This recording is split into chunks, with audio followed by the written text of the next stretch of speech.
Good morning everyone, and thank you for joining us today. Last time we saw you, we were in Applecross after finishing our epic North Coast 500 journey. Oh, and what a journey that was. If you've not seen our previous videos, I'll link the playlist in the description box below, so you can check those out and have a look at what a wonderful adventure we've had. Well, today we are coming to you from the beautiful Isle of Skye, but let me tell you before we begin, we almost didn't make it. Our journey was very almost over before it had even really begun. We've had a really difficult few days that, in all honesty, has almost broken me. And if it wasn't for my absolute stubbornness to not fail and my absolute passion for travelling, it would have been very easy for me to just give up, pack us bags and go home. But I didn't. We're here. We've made it to the Isle of Skye. And I'm so glad that we did. So let me explain to you what happened. So after spending a lovely couple of days in Applecross, lovely and relaxing, very peaceful, just chilling out after our epic journey to get there, we set off from Applecross to head to the Isle of Skye. We were about an hour into our journey when all of a sudden I could hear a beeping noise coming from the fuse box, which is situated, or one of the fuse boxes, which was situated on the floor behind the driver's seat. So it was coming directly from behind me on the floor, and it was just a constant beeping noise. I had no idea what it was. There was no warning signals or anything else. It was just a beeping noise coming from the fuse box. Everything seemed to be working fine in my naivety of knowing very little about mechanics and fuse boxes and everything else. So we carried on because we were also on a road coming through the mountains, which was a single track road with very few places to just pull up and stop. So I just thought, let's just keep on going. So we did, but a little while later the beeping noise was still there, and unfortunately I started to smell. It smelled like a rubbery smell. It smelled like it was rubber burning. And it was a really hot day, and I thought, I wonder if it's coming from it smelled like it was burning tyres burning. I couldn't work out what it was. And then all of a sudden smoke started billowing out from the fuse box behind Bob, and it started crackling, and I knew it was on fire.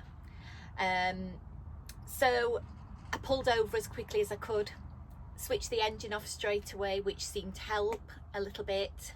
The crackling noise stopped. Jumped out, got Moo out of the van, tied him up to a tree, because we were on a busy road.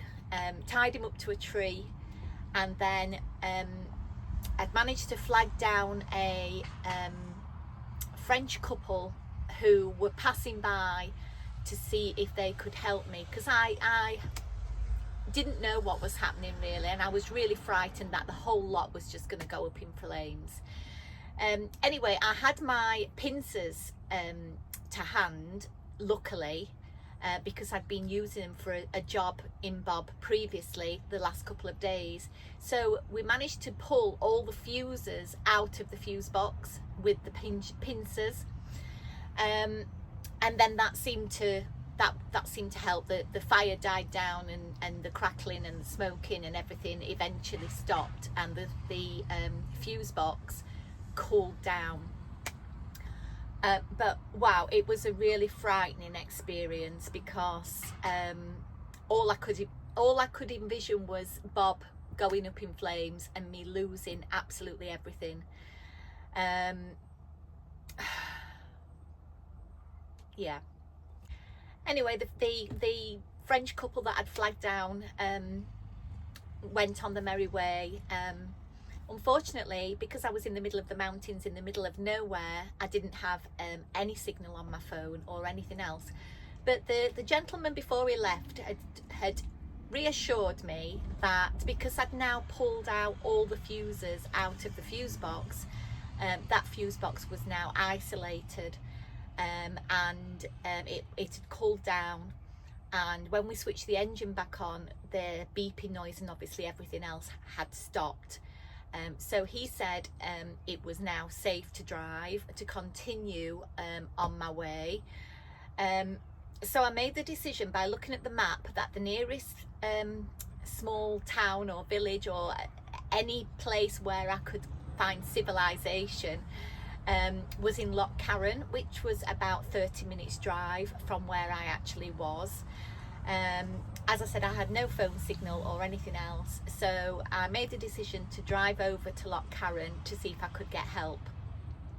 I did manage to find a tiny little garage there, but unfortunately they were not able to help me.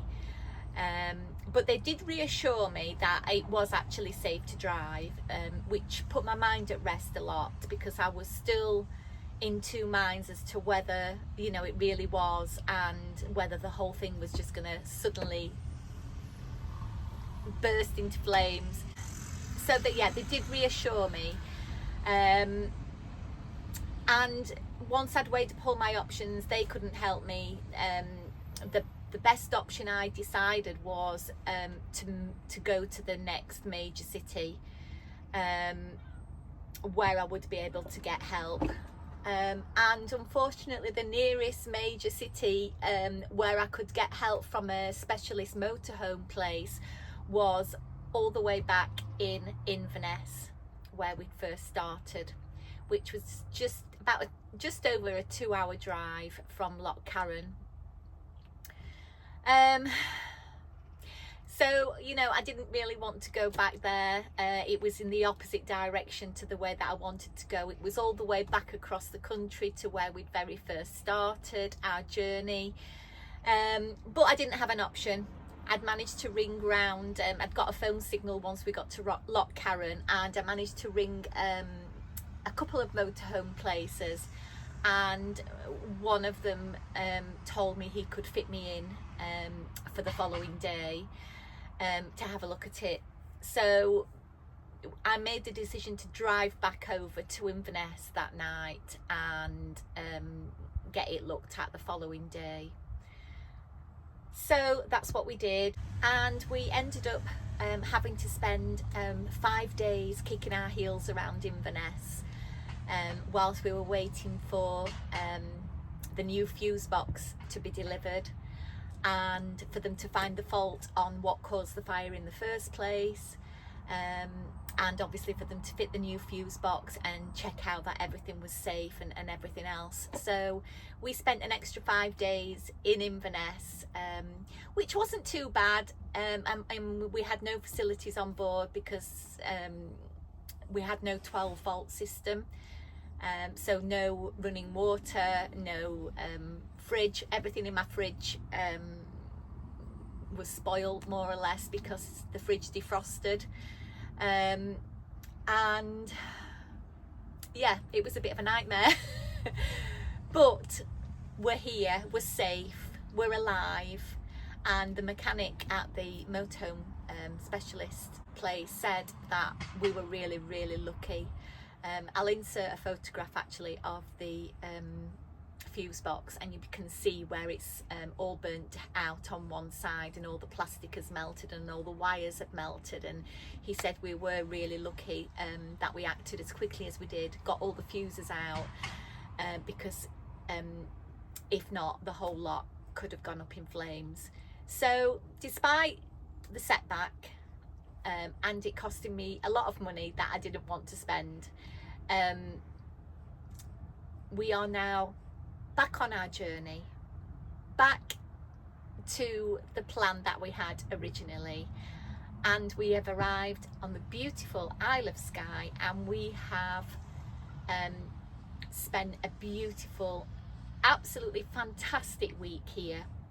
So without further ado, let's jump into the video and you can see that it was all well worth waiting for.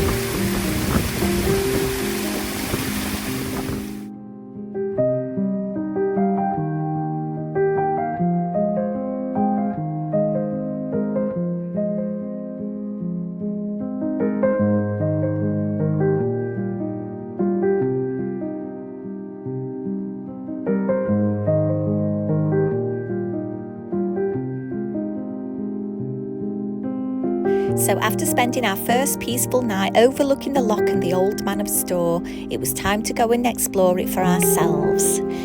Now, the summit of Storr is 719 metres tall and was created around 60 million years ago by a massive landslip.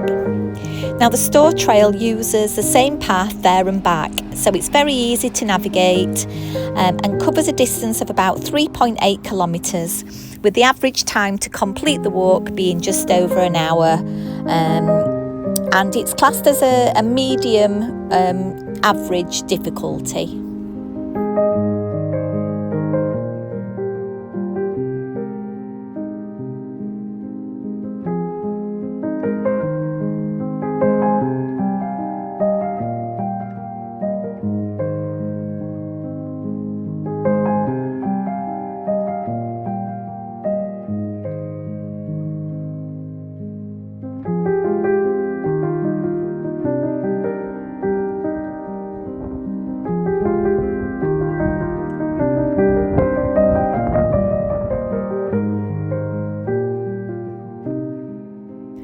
Just up the road from the Storr is Rig Viewpoint, and we just had a quick stop here to admire the view and take some photographs.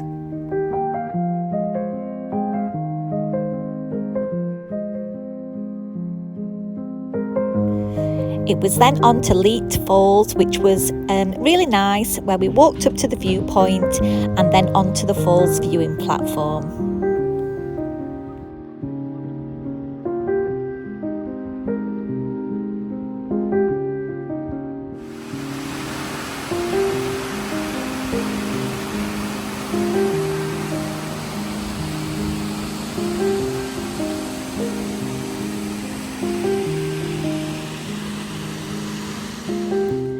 A very popular tourist destination known for its stunning views and unique geological formation is Kilt Rock, which is a dramatic sea cliff on the Isle of Skye, named from its basalt columns that resemble a Scottish kilt. The cliff is approximately 90 metres or 290 feet high and also features the Mielt Falls, which cascade over the edge. In all honesty, the view is quite difficult to see, and it would be much better seeing it from the sea. What are you doing?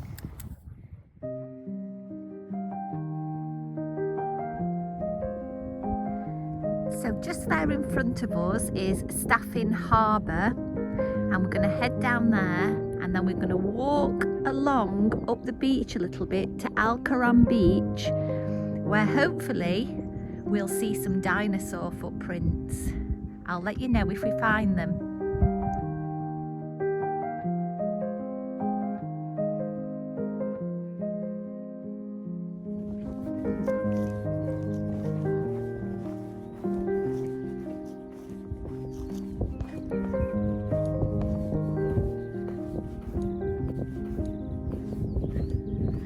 There's Moo going down the zigzag. He's spotted water. He can't wait to get in there. Wait for me, you little minx. So unfortunately we didn't find any dinosaur prints, but we did find some spotty houses, which was quite unique.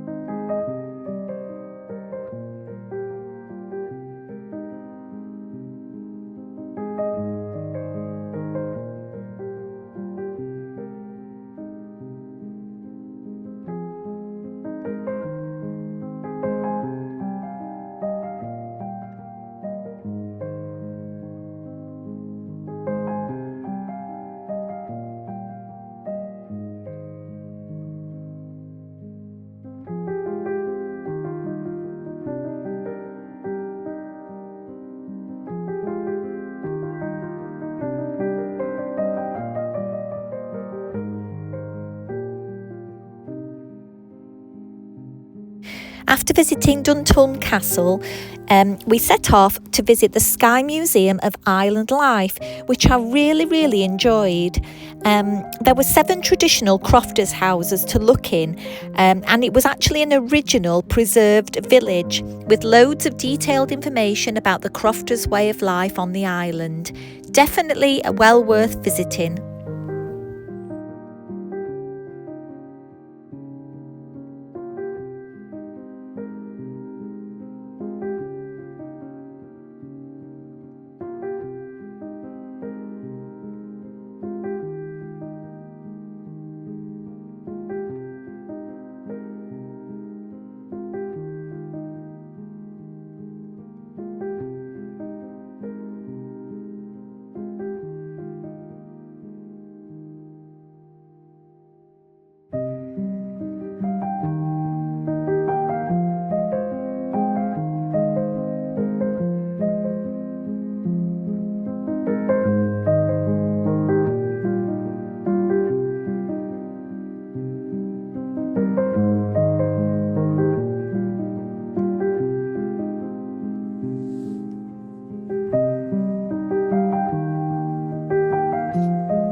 The following day, we decided to walk the Quiraing.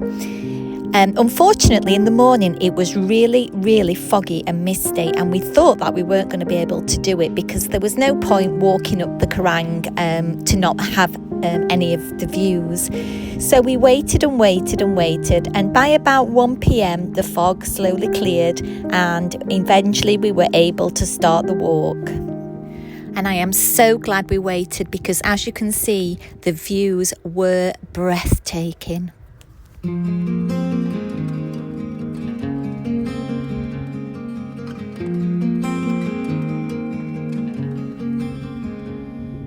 a world of green, just like a dream, you and I standing wild and free, with petals so golden. I can see a beach over there, Moo. Wow. The views from up here are spectacular.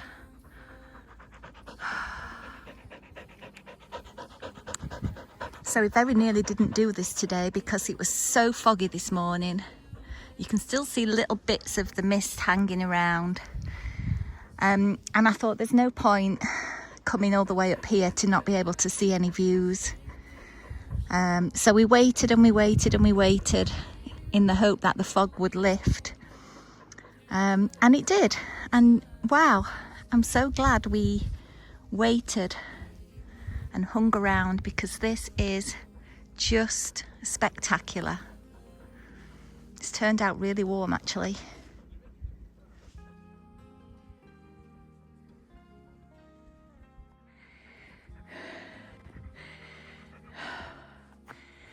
Oh wow, look at that, right down there.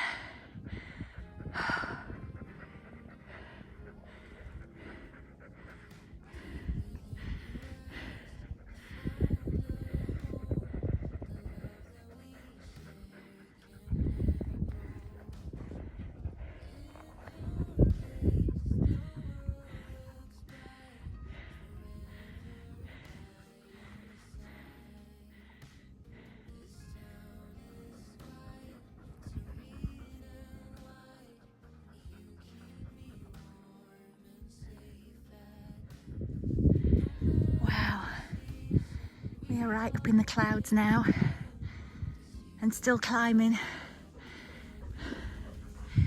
Still climbing. Wow, have you ever seen anything as beautiful as this? Oh,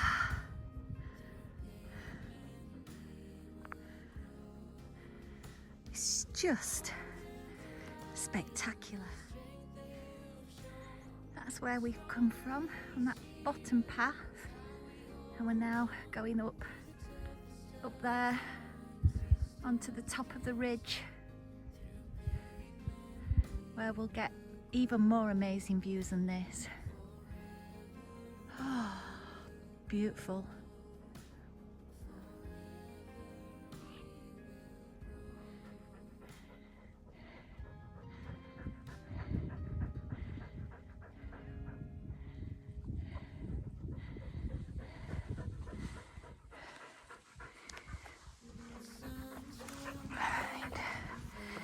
Let's go, nearly at the top.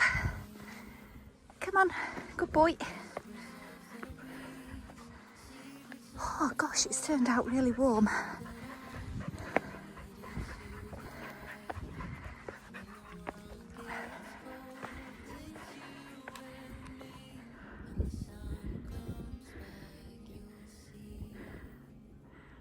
Oh wow.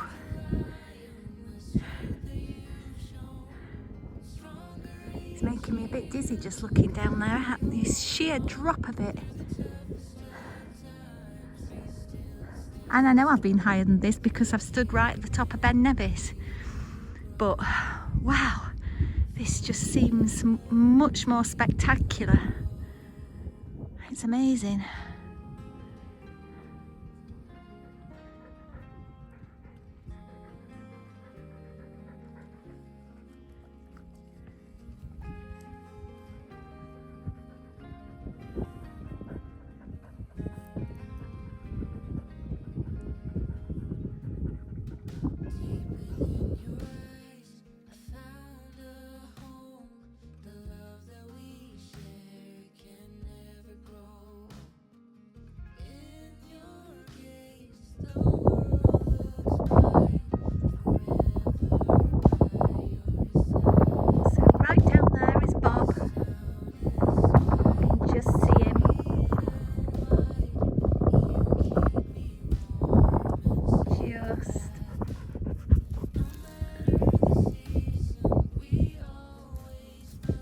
There.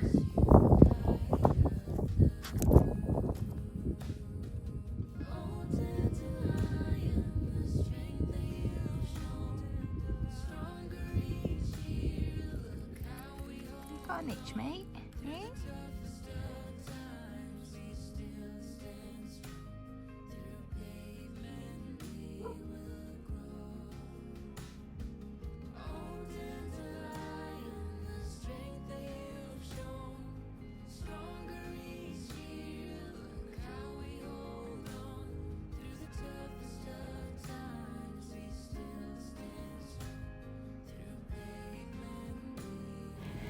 So the following morning we went to visit the Fairy Glen, and what a wonderful and weird place this is.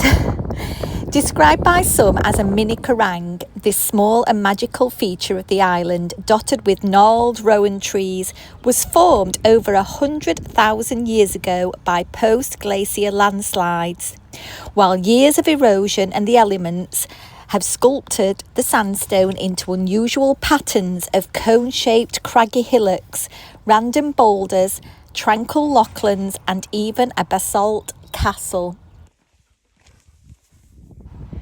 This place reminded me so much of when my kids were little, and it took me back to Teletubby land, over the hills and far away, and I expected Tinky Winky, Dipsy, Lala and Po to come running over the hills at any moment.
So this is Portree, which is the capital of the Isle of Skye.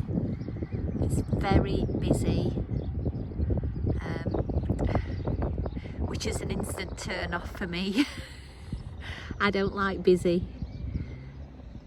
You can see all the motorhomes there. I couldn't even get parked over there.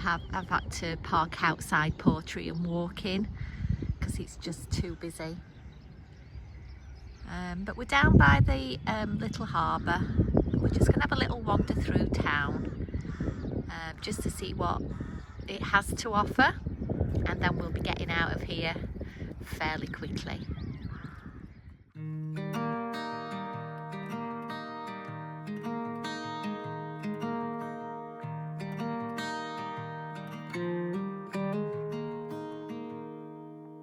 Walk with me.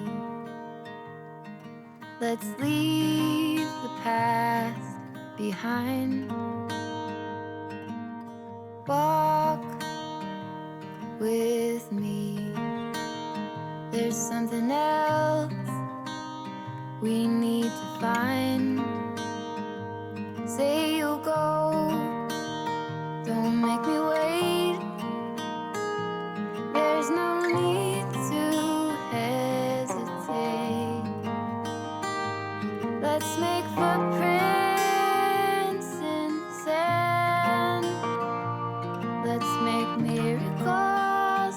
Come hold my hand. Let's find something new, me and you.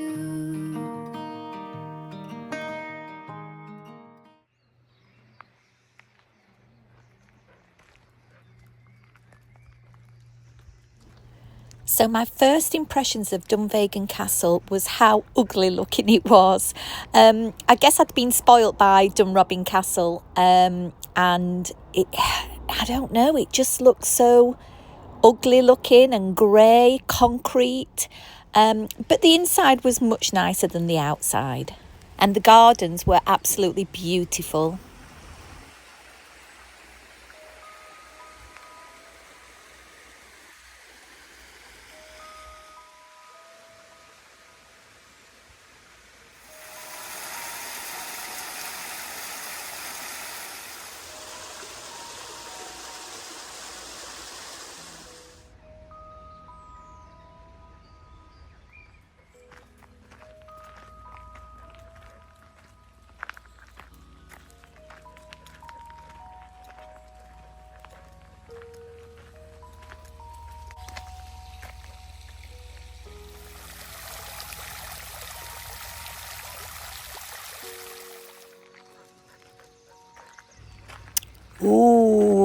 I've spied a greenhouse. Oh, I love a greenhouse. Let's go and see what's inside.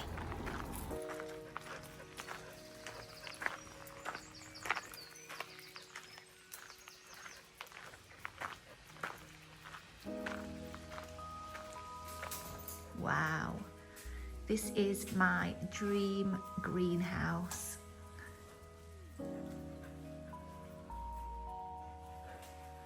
This is what mine's going to look like one day. With the succulents as well. I love the succulents. Oh, I hope my succulents are doing well. Kate, if you're watching this, send me some photographs of my succulents.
So after being stuck in the roadworks for around an hour, we finally made it to our destination. And I'm so glad we stuck it out because it was a wonderful evening.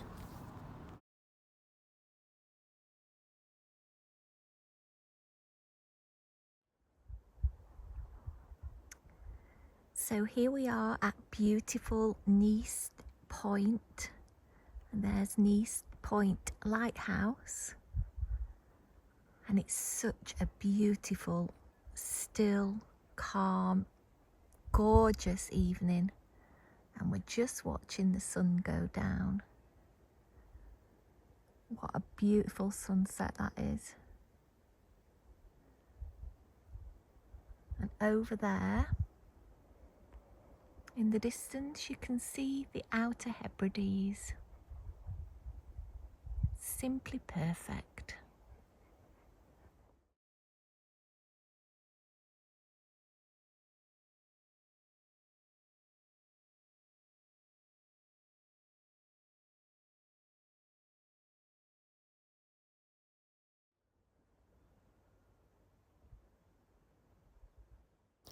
Good morning. So we are now walking down the path to reach Nice Point Lighthouse. So with that we can get a closer look at it.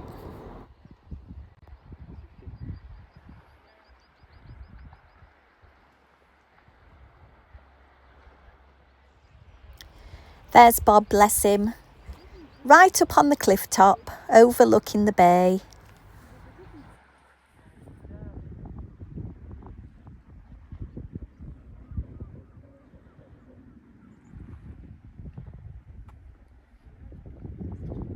So I'm going to have a bit of a moan here, so please bear with me.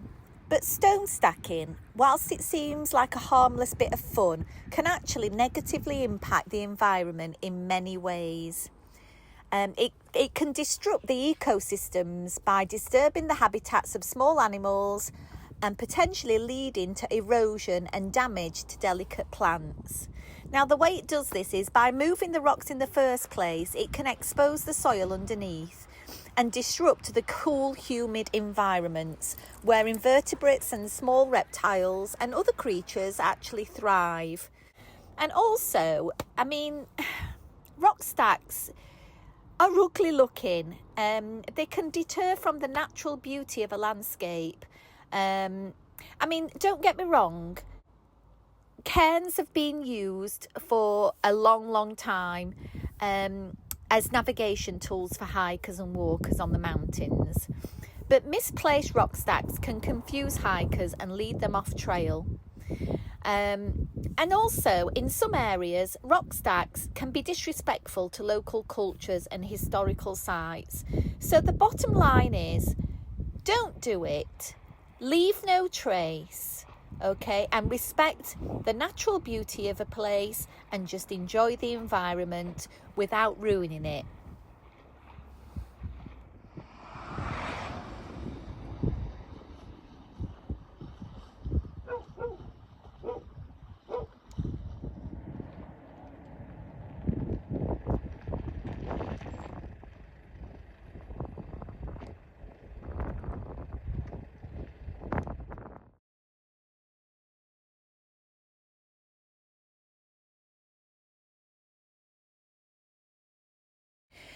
So over there in the distance, you can see the fairy pools. We're just going to head down there right now. We just need to walk down the path to get there. From what I can see here, it does look quite busy, but hopefully we'll be able to find a nice, quiet, tranquil spot where we can have a little paddle.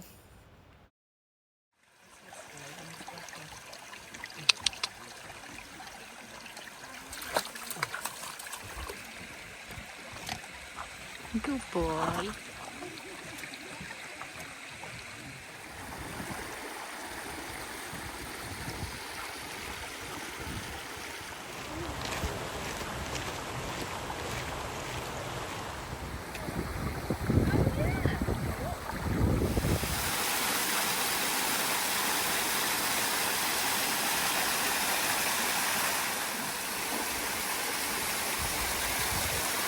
Go fetch it.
So we spent a good few hours here, and as you can see, Moo had an absolute wonderful time.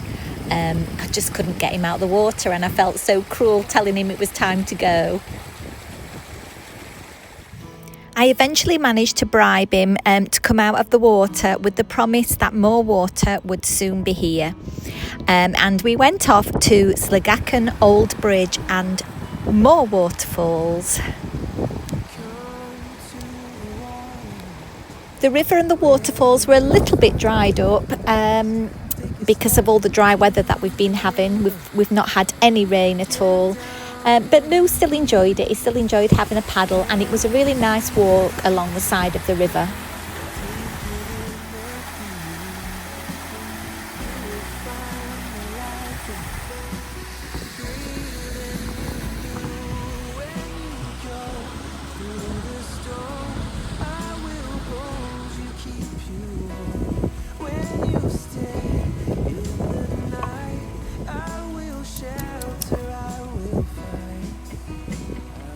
Come on then.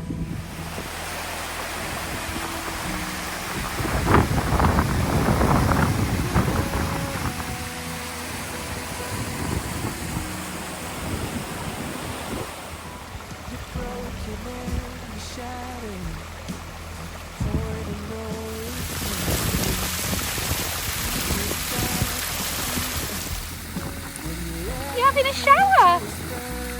That good? Come on.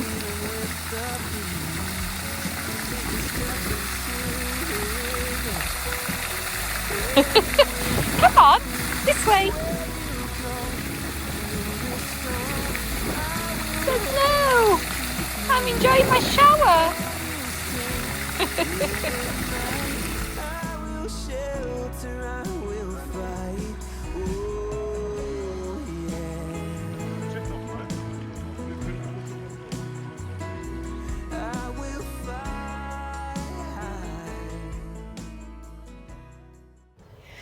Well, after spending a really wonderful week on Skye, it was time to finally move off to our final destination, which was Armadale Castle and Gardens.